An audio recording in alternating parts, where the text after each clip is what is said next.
Ay may handaan nga niyo kami ngayon din sa bukid mga kamangyan. Dahil nga niyo birthday nung aking kuya ay for the go.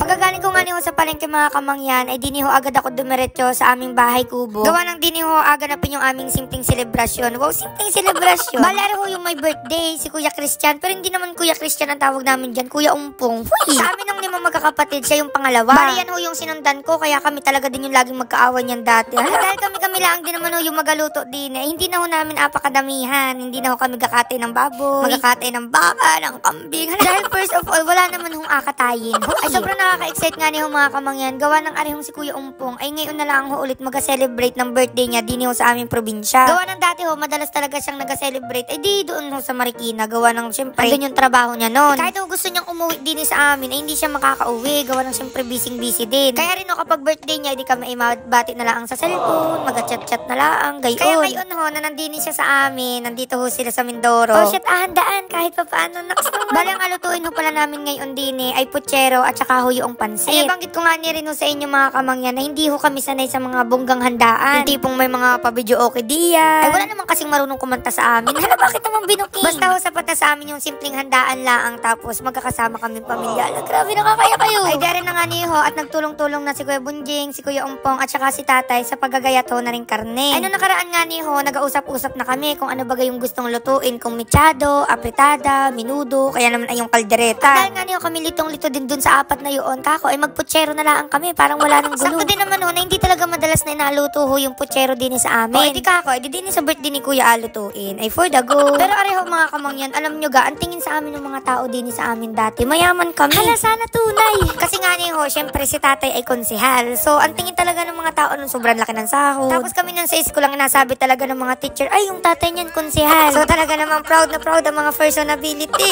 May tricycle din ho kami, tapos yung bahay namin kahit papaano ay bato. So, ang tingin ho talaga sa amin ay mayaman. Talaga walang makakaapi. Huy, si Ui. Ay, hindi ho alam ng iba kung ilang anihan pa yung lumipas bago nakabili si nanay ng tricycle, nakapagpatayo noong bahay. Hindi rin ho alam ng iba na talaga madalas ang gulo namin sa bahay gawa wala nga ni hong ulam. So, ang agawin ni Tatay, mamamasada siya gamit yung tricycle. Tapos yung makakabili noong isda sa bayan. Madalas ho gayon talaga mangungutang. Ay, hindi na nga ni ho kami inapautang sa tindahan. Gawa nga ni ho na utang na daw kami ng utang. Kapag may 50 ka pa na balance doon o kung magkano man yun, dapat bayaran mo muna yung utang mo bago ka makautang ulit. Kaya nga ni ho yung iba mga kamangyan natatawa ako kapag nag-share ako ng mga karanasan namin. Hindi naniniwala yung iba nagugulat. Kasi nga ni ho hindi nila in-expect na gayon. Uy, grabe naman. O, ibalik na ho muna tayo din ng mga kamangyan ay kaya aga-aga ay pakarami agad chismis ay araw-araw. Sobrang sweet nga ni ho na rin si Ate Tintin. Gawa nga ni ho na binilhan ho ako ng tadtaran tapos may nakalagay na kamangyan vlog. Hindi ako yung may birthday pero ako yung may regalo. Maya ho, ako nagataka bakit ang tahimik ng aking pamangkin. Ayun naman pala ay busy na naman din kakalaro ng mga gulay. Abay talaga pinaghihina ko na din ay sabi ko ay lumapit sa akin at ako ay may abigay. Abay tingnan nyo naman ho yung reaksyon. Snowbird pala nga sobrang saya na ay snowbird. Magkaya naman. Ay di buti na nga nila ang din ho at marami kami din yung mga kamangyan. Ay di madali-dali na ngayon lalo na ho at maraming gayatin. Ay mas masaya ho dahil nga ni rin nasasamahan ng kwentuhan yung mga garni. Ay di ayun nga ni ho yung may birthday magkasunod ho kaming dalawa niyan. Si Kuya Umpong siya yung pangalawa, ako yung pangatlo. Dahil nga ni ho hindi rin naman talaga nagkakalayo yung aming edad. Wow. Yung mga nakikita ko ho na inagawa niya gusto ko agayahin ko din o kung ano yung mga meron siya gusto ko meron din ako. Tapos so madalas siya din yung nagaturo sa akin. Tanda ko nga ni ho nung dati gusto ko talaga na matuto na magugas ng pinggan. Gawa ng siya nga ni ho yung talaga gugas ng pinggan sa amin. So iyak na ako noon gawa ng gusto ko nga ning matuto. Ayan sabi ni nanay hindi ko pa nga ni abot yung lababo. Eh paano ko makakapagugas ng pinggan? Sobrang natadyo ako noon kay Kuya Umpong gawa ng talagang gusto niya akong turuan. Ang ginawa pa noon dahil nga hindi ko abot yung lababo. Kinuha niya yung bangko para doon ako makatungtong para nga rin maabot ko. Ay di ayan natuto gayang-gayang. Isip-isip ko noon grabe sobrang bait ang kapatid ko. Tapos yun doon ko lang nalaman kay nanay na kaya daw ako inaturuan ni Kuya para nga ni ako na yung maging talagugas. Tapos si Kuya chill na lang. Kaya nung natuto ako yun sa akin na inasa dahil ako'y marunong na. Ay dahil na nga ni ho dahil nga ni tapos naman na sa paggagayat nagatong na ho ari si Ate Tintin din para makapagsimula na magluto. Bali din ho sa tulyasi nagpainit lang ako ng mantika saka ko ho nilagay arihong patatas. Baling iba pang gulay mga kamangyan prito-prituhin lang din saglit bago ilagay doon sa putsero mamaya. Sobrang saglit lang ho mga 2 seconds. So sobrang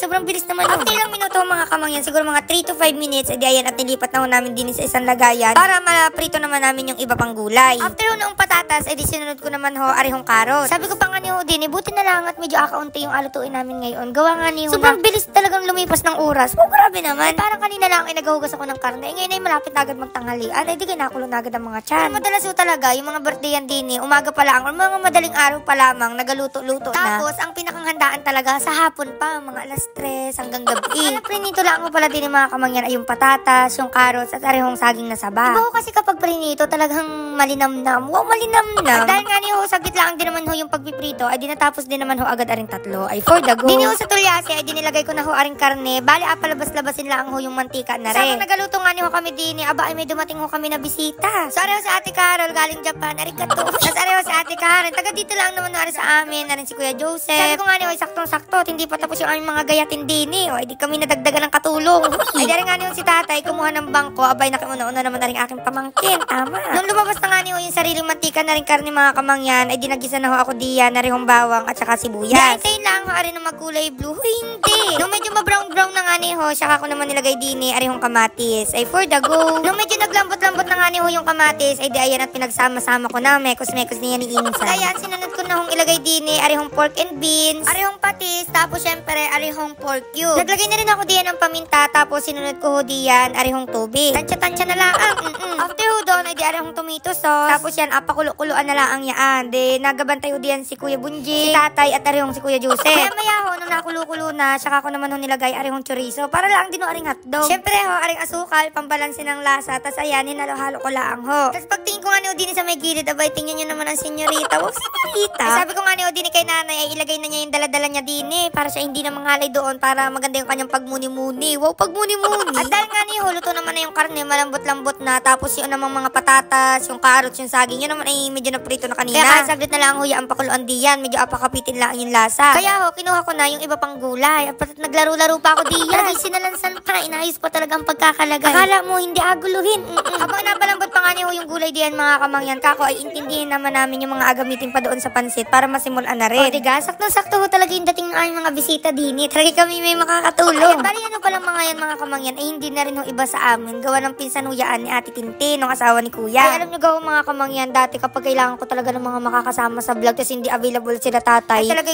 go yung mga kapatid niyan, tapos yung nanay niya, nakakasama ko talaga kahit sobrang init. Kaya talaga parang pamilya na rin namin sila. Hala, deserve nyo ng pansit. Huy! Siyempre ho, kapag mga garning handaan, mga kamangyan, alam nyo na yaan, hindi talaga mawawala yung pansit. Sabi-sabi nga niyo, ay pampahaba daw ng buhay. Yan, sana all. Dahil dyan, araw-araw ako makain ng pansit. Huy, si Ui. At pagtingin ko nga niyo din sa potsera, mga kamangyan, malambot-lambot na yung gulay, kaya kako, ay okay na yaan. Pwede na yung itabi doon para maluto naman na yung pansit. Kaya yan, at pinakuha ko na kay tatay, ay for the go. Balang gagawin ko ho pala muna ngayon, ay apakuluan ko ho yung gulay na alagay ho doon sa pansit. Baligan niyo pala yung inagawa namin, mga kamangyan, apakuluan ho din sa tubig na may kalamansi tuloy asin. After ilang minutes, asin sobrang saglit lang, ang mga 1 to 2 minutes, saka alagay doon sa tubig na may yelo. Para yung kulay niya buhay na buhay, talagang fresh na fresh. Ay, sana all. Dati ho kasi, mga kamangyan, kapag nagaluto kami ng pansit, talagang yung gulay, inalawak na namin doon sa pagluluto ng pansit. Kaya ang nangyayari ho, nawawala yung kulay baga ng gulay, nagiging parang kulay toyo, tapos sobrang lantutay na, gayaan. So, kapag karne ho yung gawa, talagang lutang na lutang yung kulay ng gulay. At makikita nyo naman ho yun mamaya kapag katapos na rin maluto. Hindi na nga niyo kami nag-order ng iba pang handa, mga kamangyan. Gawa ng digaw nung nakaraan, nag-order pa kami ng mga Shanghai, ng mga kakanin, gayaan. Alam nyo kung bakit? Dahil mamayang gabi ang gusto ng mga yan. Talaga may inuman. At dahil nga niyo okay naman na yung mga gulay, mga kamangyan, ay di arat magaluto na ho tayo ng pansit. Ay for the go. Dino sa malaking tulyase, ay di palabasin lang din ho yung mantika na rihong karne. After ilang minuto ho, nung garni na yung itsura, ay di tinabi-tabi ko lang ho, tsaka ho ako nag-isa diyan ng bawang at tsaka ho sibuyas. Gusto ho talaga kapag magaluto ay maraming bawang at tsaka sibuyas para talagang malasa. Wow, malasa. Pero ho nun, ay dinilagay ko naman ho din aring ilang pirasong hipon na binalatan na rin ho, tapos yung ulo niya ay apakuluan mamaya. Iba rin ho kasi talaga yung lasa kapag meron yan. Naks naman, ayan, din naman ho sa isang tabi ay apakuluan ko na nga ni ho yung ulo ng hipon dahil yung sabaw niya ay agamitin ho na pansabaw doon sa pansit mamaya para talagang mas malasa. Nilagay ko na rin ho pala din aring squid ball at tsaka ho kikiam na hinati na rin namin sa gitna para mukhang madami. Mukhang madami. Naglagay na rin ako din na ring oyster sauce, arihong paminta, aring toyo. At syempre ho, arihong sabaw na pinagpakuluan ho natin ng ulo ng hipon kanina. Naglagay na rin ho pala ako diyan ng 2 nor cube, dagdag pampalasa. Tapos ho, nilagay na namin ni tatay diyan, arihong bihon. Syempre ho, dinami-damihan na namin diyan, gawa ng marami-rami na rin ho kami ngayon dinin. Gusto rin ho pala namin diyan yung garning may pansit kanton, yung medyo mataba-taba bagang hibla. Mataba-tabang hibla. Sadya ho namin dinamihan ng sahog, mga kamangyan, gawa libangan ng dati ho ng mga bata pa kami, swerte na kapag yung pansit may nakuha kaming isang kikya, o kaya naman isang karne, o kaya naman ay atay. O ay ngayon, magsawa kayo dyan. Alam mo pala yung nasabi ko sa inyo kanina mga kamangyan, tingnan nyo, kahit ilang minuto na yung nakalipas, ang ganda pa rin ho ng kulay noong gulay. Dahil nga ni ho yan, ang pagkakuha doon sa nakulong tubig, ay nilagay na rin doon sa malamig na tubig na may yelo. Aba, dapat ay matuwa ang may birthday.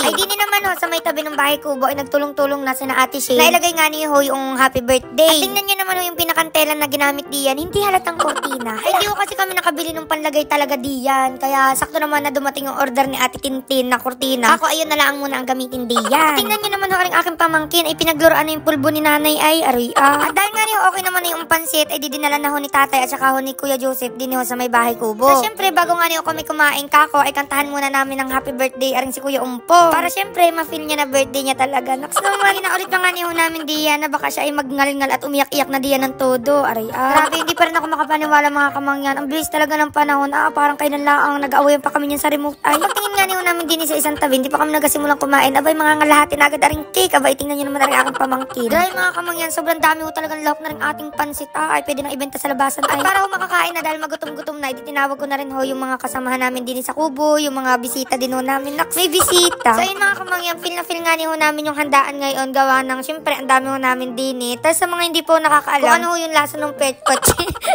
kung ano ho yung lasa ng pochero, para siyang manamis-namis na maasim-asim. Kakaiba din ho yung lasa niya dahil nga ni ho meron pang mga saging, mga gayon. Doon naman ho sa pansit, sobrang nag-enjoy din ho kami. Gawa nga ni ho ng may kikya, may squid balls, may karne, may mga gulay, meron pang hipon. So lahat talaga ng inahanap mo doon sa pansit ay andun na. Gawa ng pa nga ni ho kami din kay Kuya, gawa ng inahanap ho namin yung cook. Yun naman ho pala ay nakatago na din sa bulsa niya. Kay Kuya Umpong naman sa aming birthday boy, happy birthday. Thank you sa pagiging mabuting kapatid sa amin, sa pagiging mabuting anak kay nanay at tatay. Thank you rin sa support mo nung nagasimula pa lang akong mag-vlog. And ayun, wala naman akong ibang wish kundi mas maging masaya ka pa sa buhay. Good health sa inyong dalawa ni Ate Shane, and sana dumating na yung hinihiling ninyo kay God. Kahit lagi mong tandaan, nandito lang kami lagi para sa inyo. Ay for the go. So ayun na mga kamangya, mamimili pa rin ako ng bibigyan ng gift. Basta i-follow nyo lang ang ating page at sharing video. Okay, hanggang dito na lang ang haring ating video. At ako'y matakas muna at baka ako'y utusan pa ni tatay na magugas din ni Babay. Love you. Huy!